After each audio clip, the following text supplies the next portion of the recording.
Oke, Assalamualaikum warahmatullahi wabarakatuh. Introduce myself, I'm Nurul Madina, an English Education Coach at University of Sulawesi Barat. Nah, di video ini merupakan panel project dari mata kuliah perkembangan peserta didik yang diampu oleh Mem Husnul Khotimah. Dan video ini berisikan jawaban pertanyaan-pertanyaan yang telah diberikan dan saya akan mulai menjawab pertanyaan pertama. Oke, jadi ada 7 tahap pertumbuhan individu berdasarkan usia. Yang pertama ada fase prenatal, yaitu fase sebelum lahir. Ini terjadi sejak pembuahan sampai lahir, yaitu sekitar 9 bulanan. Nah, di fase ini janin berkembang dalam rahim ibu dan organ tubuh mulai terbentuk. Di fase kedua ini fase bayi, yaitu 0 sampai 10 tahun. Di fase ini bayi sudah mulai bisa mengangkat kepala, duduk, berdiri, dan berjalan, dan mulai mengenali suara ibu. Nah, di fase ketiga ini ada fase balita, yaitu 1 sampai 5 tahun. Nah, perkembangan bahasa pada saat ini itu berkembang sangat besar. Yang keempat ada fase kanak-kanak, yaitu 6 sampai 12 tahun. Nah, fase ini anak mulai masuk sekolah dan belajar membaca, menulis, hingga berhitung. Yang kelima ada fase remaja, yaitu 12 sampai 18 tahun. Masa ini merupakan masa pubertas. Nah, di masa ini akan terjadi perubahan fisik dan emosi seseorang. Fase ke-6 ada fase dewasa, yaitu 16 sampai 60 tahun. Masa ini merupakan masa produktif, yaitu bekerja, menikah, dan membangun keluarga. Yang terakhir ada fase lansia, yaitu umur 60-an tahun ke atas. Di fase ini fisik itu mulai melemah dan mungkin mengalami penurunan daya ingat. Nah, tugas perkembangan individu juga ada 7 tahap. Tahap pertama itu ada fase prenatal, yaitu pada tahap ini perkembangan terjadi dalam kandungan ibu. Janin mulai membentuk organ-organ penting seperti otak, jantung, dan paru-paru, dan walaupun belum berinteraksi dengan dunia luar, kondisi ibu sangat mempengaruhi kesehatan janin. Nah, yang kedua itu fase bayi 0 sampai 1 tahun. Nah, perkembangan bayi ini adalah membangun rasa percaya kepada orang yang merawatnya, terutama ibu. Selain itu, bayi juga belajar menggerakkan tubuh seperti menggenggam, duduk, dan merangkak. Yang ketiga ada fase balita. Nah, di fase balita ini, pada masa ini, anak mulai belajar berjalan, berbicara, dan melakukan hal-hal sederhana secara mandiri, seperti makan sendiri, mandi sendiri, dan di sini juga anak juga mulai bisa berinteraksi dengan orang lain dan meniru perilaku orang dewasa. Nah, di fase keempat ini yaitu fase kanak-kanak, yaitu 6 sampai 12 tahun. Nah, tugas utama anak-anak di fase ini adalah belajar keterampilan dasar seperti membaca, menulis, dan berhitung.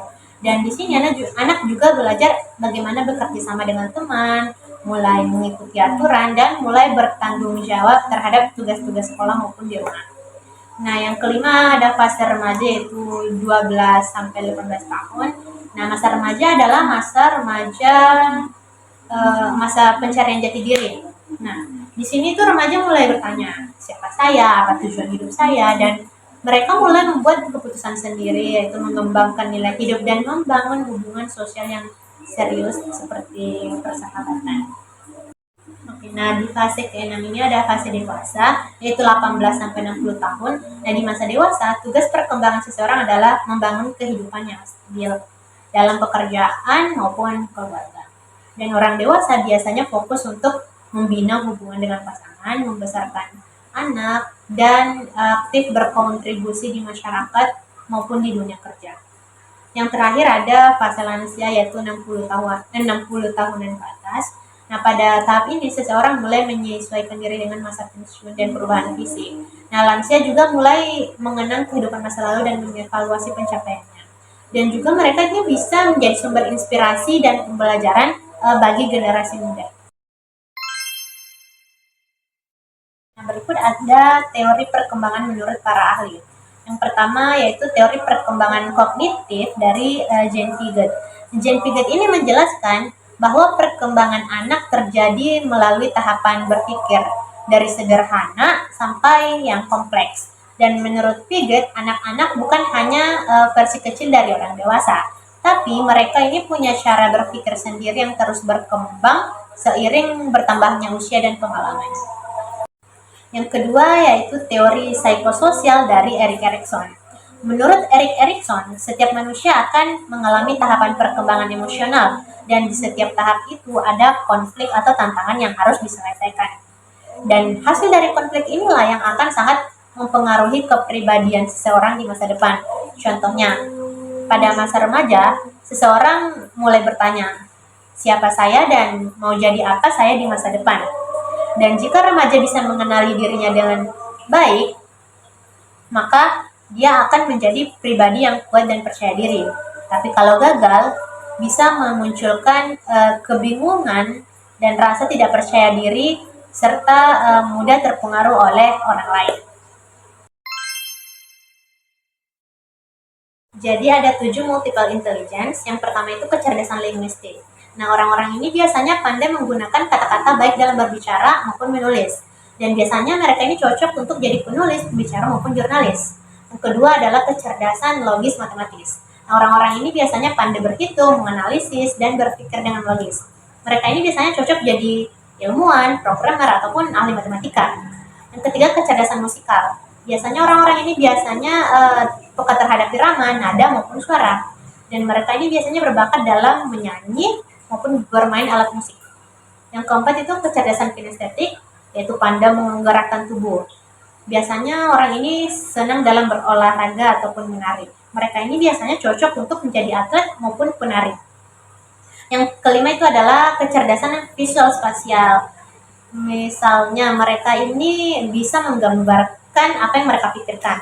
Biasanya ini mereka cocok untuk menjadi arsitek, desainer, maupun seniman. Yang keenam itu ada kecerdasan interpersonal. Biasanya orang-orang ini pandai dalam berinteraksi dan memahami orang lain. Dan ini cocok untuk profesi guru, pemimpin, ataupun konselor. Yang ketujuh ada intrapersonal, yaitu paham akan diri sendiri. Dan biasanya dia ini orang-orang yang bijak dan reflektif. Terakhir ada naturalis, yaitu orang-orang yang cinta alam dan suka binatang serta tumbuhan. Mereka ini biasanya cocok untuk peneliti alam, petani, atau pencinta lingkungan. Jadi setiap orang itu pasti cerdas, hanya saja bentuk kecerdasannya itu bisa berbeda. Dan tugas kita adalah mengenali kecerdasan kita sendiri dan mengembangkannya secara positif. Oke, setiap siswa punya cara belajar yang berbeda. Ada yang suka angka dan logika seperti Andi, dan ada pula yang suka menulis dan berimajinasi seperti Lala. Nah, dengan dua perbedaan ini, guru bisa menerapkan pendekatan diferensiasi, yaitu guru bisa memberikan tugas yang sesuai dengan kekuatan dan membantu siswa untuk memahami pelajaran dengan cara yang mereka sukai. Misalnya, Andi bisa diminta untuk membuat grafik atau data dari cerita matematika. Sementara Lala ini bisa diminta untuk membuat cerita pendek dari konsep matematika. Nah, dengan begitu semua siswa ini tetap belajar materi yang sama, tapi dengan cara yang berbeda sesuai gaya belajar masing-masing. Nah, inilah bentuk keadilan dalam pendidikan, bukan dengan memperlakukan semua sama, tapi dengan memberikan kesempatan yang sesuai kebutuhan setiap anak. Baiklah, demikianlah video final project dari saya mengenai perkembangan peserta didik dan pentingnya memahami multiple intelligence. Dan dari materi ini, kita belajar bahwa setiap anak itu berkembang dengan cara yang berbeda-beda. Dan tugas kita sebagai pendidik di masa depan adalah membimbing mereka sesuai dengan potensi masing-masing. Dan semoga materi ini bisa bermanfaat bagi kita semua.